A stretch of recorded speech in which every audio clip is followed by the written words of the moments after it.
A very warm welcome to you. Thanks for joining us on the news at 7 on NTA International. Reaching you live from Abuja, I am Ruth Aguele. Let's take the headlines. Experts list gains of border closure and livestock production, raises hope of more jobs in subsector.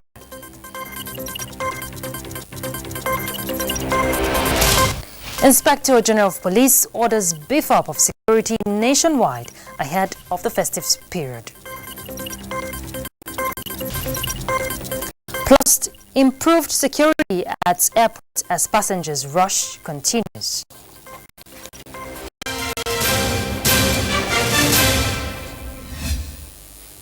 And we begin on the gains of the border closure. Nigeria consumes about 2 million tons of poultry meat annually, with 70% of the product smuggled into the country before the closure of the border. The good news now is that the scenario has changed to the advantage of the country following the closure of the border. Musa Baba Aliyu reports that the Institute of Animal Science has released statistics indicating how the partial border closure boosts livestock and poultry production in the country.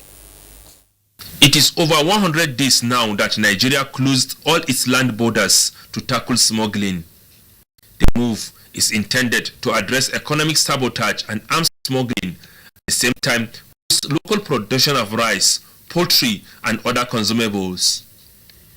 The report of the research conducted by the Nigerian Institute of Animal Science on the effects of the border closure on the livestock subsector shows that more than 100,000 jobs have been created in the poultry industry alone, with the production of more than 450 million crates of eggs so far.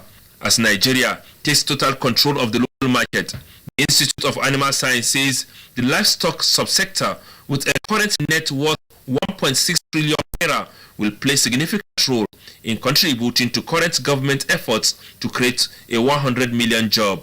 The Institute also observed that the cases of cattle rustling and farmers-herders clashes have reduced drastically as part of the gains of the border closure. In Abuja, Musa Baba Aliyu, NTA News. I am now being joined live by the Registrar of the Nigerian Institute of Animal Science, Professor Eustace Iyayi, to discuss more on the advantage of the border closure as it affects livestock production. Welcome. Thank you. Now, let's look at livestock production in Nigeria, before the border closure. What was the state like and its value chain? The livestock production in Nigeria before the border closure was, you can look at it in several ways. There were myriads of problems. We are familiar with the herders-farmers clash, especially in terms of production of cattle, and the constant clashes we had between the herders and the crop farmers.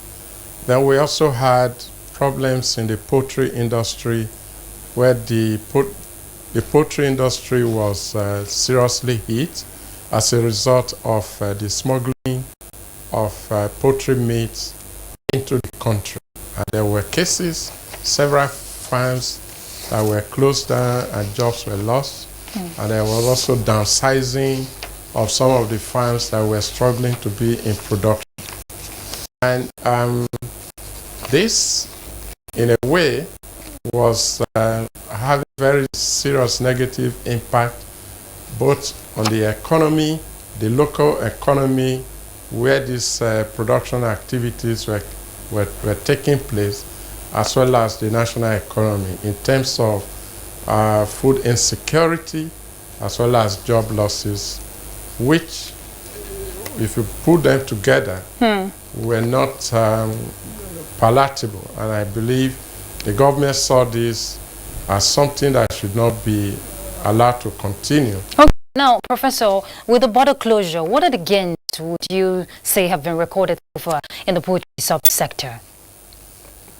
Well, the gains we have seen since the closure of the border in October is that the production of, for example, the poultry industry production has jumped up.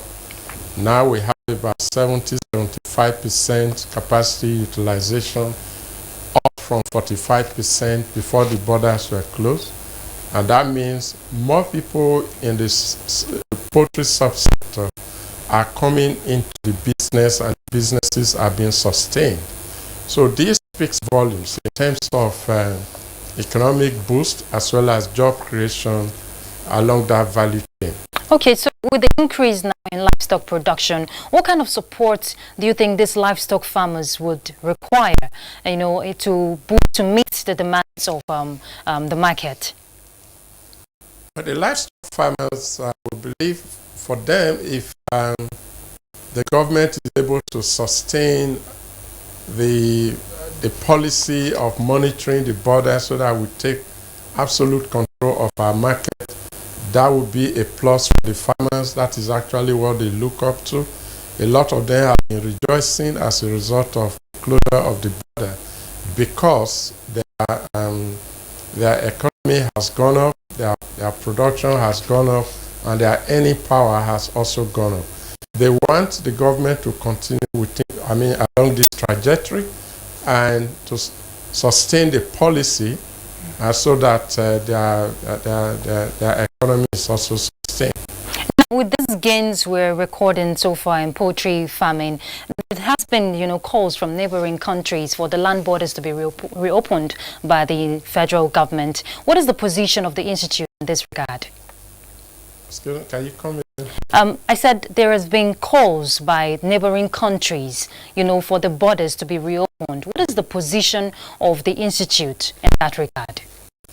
Well, the position of the institute is if the borders are going to be opened, as our neighbors are clamoring for them to be open, there must be laid down conditions and understanding that they must strictly adhere to. For example, the neighboring countries like Republic of Benin and Niger and Cameroon, where we have these nefarious activities of smugglers actually originating from, they need to understand that because they need to sustain their economy through smuggling, ours doesn't have to suffer. So I think the government has to insist that certain conditions must be met by them. The borders have to be opened. All right, thank you very much, Professor Eustace Yayi. He's the registrar from the Nigerian Institute of Animal Science. Thank you for joining us on the news. Thank you. All right, let's move on to more farming activities, and still on that, transportation of agricultural produce resumed across various communities in Kano and neighboring states following the completion of control works by the federal government on the Farunwa Bridge, which broke down in 2018. Now, prior to the intervention through the Ecological Funds Office, many farmers have reportedly abandoned their farms due to lack of access. Abdullahi Mustafa reports that Minister of Agriculture and Rural Development, Mohamed Sabo Nanuno, inaugurated the project. The Kachoko-Dambazo Farurwa road connects several farming communities in Kano, Jigawa and Bauchi states. Despite its critical economic importance, the road has been in deplorable condition for years. The situation deteriorated in 2018 when part of the bridge on Farurwa River collapsed due to flooding and erosion. You cannot even take away the farm produce outside. The intervention of the federal government through the Ecological Funds Office seems to bring succor to the communities, as many farmers who abandoned their farms are now back to work. Control works carried out include repairs on failed portions and construction of retention walls to prevent future occurrence. So it was protected so that the lifespan of this bridge can stay. Minister of Agriculture and Rural Development Mohamed Sabo Nanuno, who inaugurated the project, assured the benefiting communities that the federal government will ensure reconstruction of the dilapidated access road. The resources which the federal government recommended this project must not be allowed to waste. The completion of work on the Farurwa Bridge, locals say, will open up more opportunity for them. At this time, agriculture is receiving increased attention from the federal government. In Kano, Abdullahi Mustafa. In other news, community leaders of NTA I in Olamaboro local government area of Kogi State have appealed the federal government to intervene in the lingering boundary dispute between Kogi and Enugu states. The community made the appeal at a peace-building meeting organized by the Nigerian Boundary Commission in Abuja. Benny Adams reports. The battle for the soul of the NTA community is not a new one. Research show it has lingered since 1958 as Kogi and Enugu states lay claim to the community inhabited by the Igala, Idoma and Igbo among other ethnic nationalities. Among efforts at attaining lasting peace, the Supreme and ECOWAS courts have at some point intervened on the matter. Still, peace is yet to gain ascendancy in the community. That is why this roundtable at the instance of the Nigerian Boundary Commission is aimed at exploring other avenues at resolving the lingering crisis. The youth, community and traditional leaders, having been tutored on benefits of peace, effects of war, appealed to the National Boundary Commission to make public results of ethnography survey and field tracing, which they believe will put an end to the crisis. The Boundary Commission promised to forward the community's request to the federal government. In Abuja, Benny Adams, NTA News. And talking business now, let's join Olanka Ojo for details. The Nigerian National Petroleum Corporation says crude oil and gas export sales of $355.9 million in September indicates a significant increase of 52.8% compared to August 2019 of $232.9 million. Acting Group General Manager, Group Public Affairs Division, Samson Makoji said the figure indicated that crude oil export sales contributed $268 million. The West Africa's monetary union have agreed with France to rename its CFA, the ECO. Under the deal, the ECO will remain pegged with the euro. How is the Naira exchanging for the international currencies?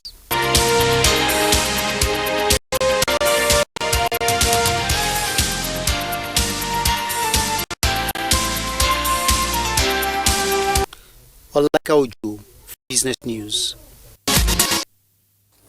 Let's look at the Presidential Amnesty Program. The federal government has assured beneficiaries of the Presidential Amnesty Funds Program, especially those having trainings outside Nigeria, of adequate provision of funds. Coordinator of the program, Professor Charles Dokubo, made the promise at the Hyundai Dream Center in Koforidua, Ghana, where some beneficiaries are undergoing training in automobile. While assuring them of prompt release of their entitlements, Dokubo said he was at the training center to interact with them and address challenges. There are sometimes when we stay far away from Abuja, we don't feel the pulse of our people who are here. But now that I'm here, I'll try and do my utmost in a very short time. Training that if we come out, we'll be able to have our own workshops with the empowerment scheme that will be given to us, not as a roadside mechanic, but a standard mechanic. After meeting with the beneficiaries, the coordinator, Professor Charles Dokubo, was awarded the Africa Peacemaker Award for the peace sustained in the Delta region due to the faithful implementation of the amnesty program by the federal government. Happy that we're in a foreign place and yet they recognize us. This accolade goes to the President of the Federal Republic of Nigeria for his continued support for the program and also for the beneficiaries who have laid down their arms to accept amnesty as the only way, as the only game in town, as the only way to help the Nigerian state to achieve their own potential wherever they want. The team also visited the Nigerian High Commissioner to Ghana, Ambassador Femi Michael Abikoye, who commended the amnesty program, describing it as a model to other African countries. Let's look at new appointments from the Ministry of Communication. Desirous of fast-tracking the targets and mandate of the Ministry of Communications and Digital Economy, President Muhammadu Buhari has approved appointments in the parastatals on the ministry. A statement by Special Advisor to the President on Media and Publicity, Femi Adesina, says the appointments were into the boards of the Nigerian Communications Commission, the National Information Technology Development Agency, NITDA, the Nigerian Postal Service, and the Nigerian Communications Satellite Limited. They are subject to approval of the Senate. And to felicitation, President Muhammadu Buhari felicitates with winner of Most Inspiring and Outstanding PR Influencer of the Year award, Ishola Ayodele, who has shrugged off being physically challenged to be one of the very best in his field. Ayodele recently won the award at El La Priga, an award ceremony to reward public relations practitioners whose contributions have had significant impact on the growth of PR practice in Nigeria, as well as the professional development of PR professionals. Special Advisor to the President on Media and Publicity, Femi Adesina, in a statement says the President commends the can-do spirit of Ayodele to all the Nigerians in different areas of endeavor, noting that despite being physically handicapped, the award winner has followed his passion and excelled in his field. Let's take a break. We'll be back shortly, so don't go anywhere.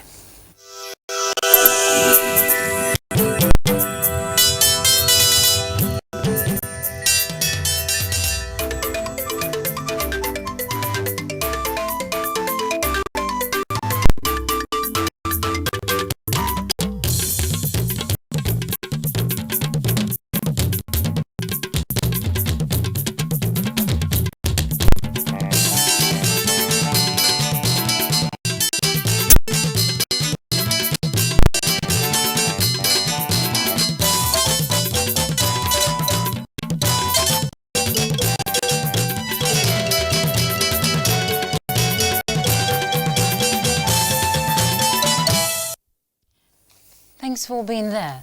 The National Orientation Agency is appealing to religious leaders to team up with the security agencies in their battle to win the war against crime, especially during and after the youth died. Director General of the agency, Garba Abari, made the appeal against the backdrop of the period of youth child, which comes with a lot of festivities, outdoor activities, and massive movements across the country. Let's hear from Timothy Yusuf. Many believe that Nigerians have continued to share unique values defined by common humanity, which makes the current wave of crime and criminality being witnessed in some parts of the country as not only strange but shocking. Nipping this situation in the bud, the NOAA Director General, Garba Abari, says is the duty of all. Only today, we began to reach out to the leadership of worshiping congregations, the churches and the mosques, on the need to join in the effort to keep the Yuletide period safe and peaceful. We believe our places of worship should be a platform for communicating essential precautionary measures to citizens as part of our security awareness and sensitization campaign. Taking a retrospective account of the agency's sensitization programs, like its campaign against hate speech, ensuring a peaceful 2019 general elections amongst many, Abari points out that the National Orientation Agency will, especially at this period, ensure that citizens become more conscious of the security of their environment and take basic precautions as they go about their normal activities. Abuja, Timothy Yusuf, NTA News. Let's talk security. The Inspector General of Police, Mohammed Adamu, has directed the Assistant Inspectors General of Police and Commissioners of Police in charge of zonal and state commands nationwide to ensure that no stone is left unturned towards effectively implementing appropriate crime prevention strategies before, during and after the festivities. In a statement, the Inspector General of Police calls for effective deployment of both human and material assets of the force in protecting the major highways, recreational centers, motor parks, places of worship, financial institutions and government-private infrastructures, amongst others. The IGP strongly wants police operators, especially those detailed to man the highways, to desist from all forms of misconduct and abuse of the rights of the citizenry, as well as adhere strictly to lay down rules and standard operating procedures of the force. And still on security, do you know that air travelers have nothing to fear at the nation's airports this Christmas? The good news is that additional security measures have been added to guarantee safety and comfort of airlines and passengers even beyond the Yuletide.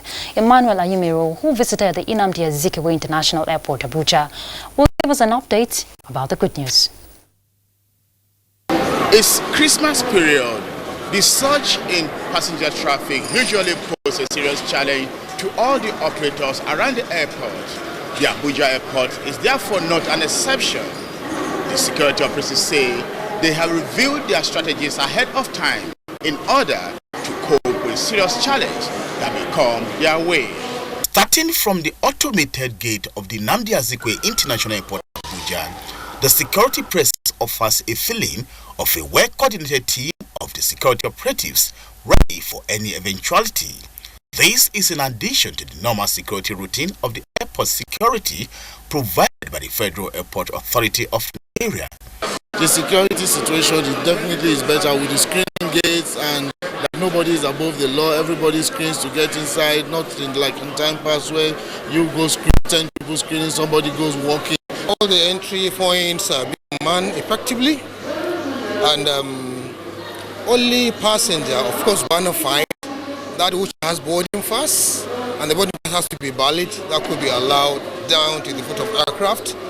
Passenger traffic has continued to rise at the airport in Abuja due to the festive season, with hundreds of travelers hoping to catch up with their flights for the holidays. These children, like any other outbound passengers, have spent hours waiting to board, not sure when their departure would be. I want to spend the day, time off and see where my dad and mother's village is. We've been here about 4 hours because our flight has been delayed. For now, the queues, waiting and struggling to get a ticket continue.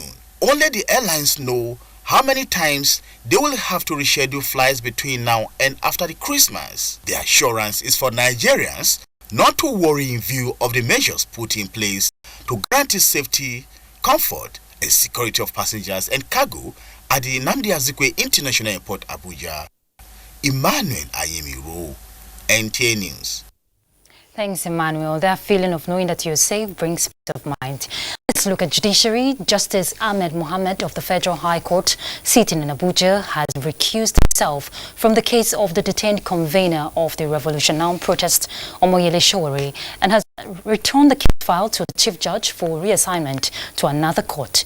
The presiding judge, Justice Ahmed Mohammed, cited the perception that the court would be biased as the reason for recusing himself. Olabode Arewa reports. The applicant, Omoyele Sowore, filed an ex parte application seeking an expeditious hearing of his application. He is challenging his continued detention, which he said is an infringement of his fundamental rights. The Director General of the Department of State Services and the Attorney General of the Federation and Minister of Justice are respondents. The case was assigned to Vacation Judge Justice Ahmed Mohammed. Counsel to the DSS, Gordon Agbadua, informed the court that the agency was yet to receive the applicant's processes. Contrary to these claims, the court records indicate that the DSS and the Attorney General of the Federation have been served with the court processes. Justice Ahmed Mohammed, while hearing the arguments of the counsel, recalled that several reporters, of which Omoyele Sowore is the publisher, had in 2016 made bribery allegations against the judge. He subsequently recused himself from the case. Even though it starts to do with the liberty of our client, unfortunately, we had no choice in the matter. Now the council agreed that the best thing for his lordship to do, was to recuse himself. Omoyele Sowore is facing allegations of treasonable felony. He was earlier granted bail and rearrested by the DSS on December 6th. The Court of Appeal Abuja has also set aside the Federal High Court judgment which disqualified the APC deputy governorship candidate in Bayelsa State, Mr. Degi Erenyoyo, from contesting the 2019 Bayelsa governorship election. The three-man panel of justices, led by Justice Stephen Ada, held that the PDP's allegation that Degi submitted false information to INEC was not proved. In Abuja or Labodarewa, NTA News. And for news on the global scene now, let's join Uche Ugochukwu. Mali's inclusive national dialogue has ended with 4 key resolutions